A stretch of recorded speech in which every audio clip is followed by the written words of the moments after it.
Welcome back to Miner Tech Talk. The purpose of this video is to educate you on simple methods to properly identify a miner brake beam.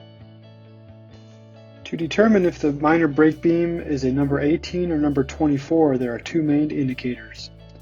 First, the markings on the strut will either be 18 or 24.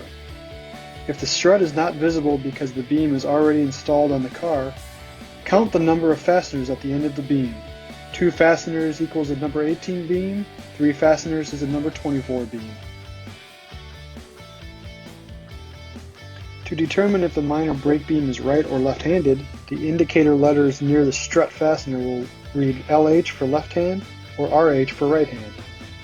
If the markings have been removed for some reason, stand facing the beam and take note of the slot in the strut.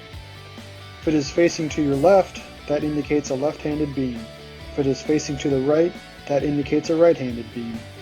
If you have any further questions, please visit Miner's website at www.minerent.com or contact your regional sales manager.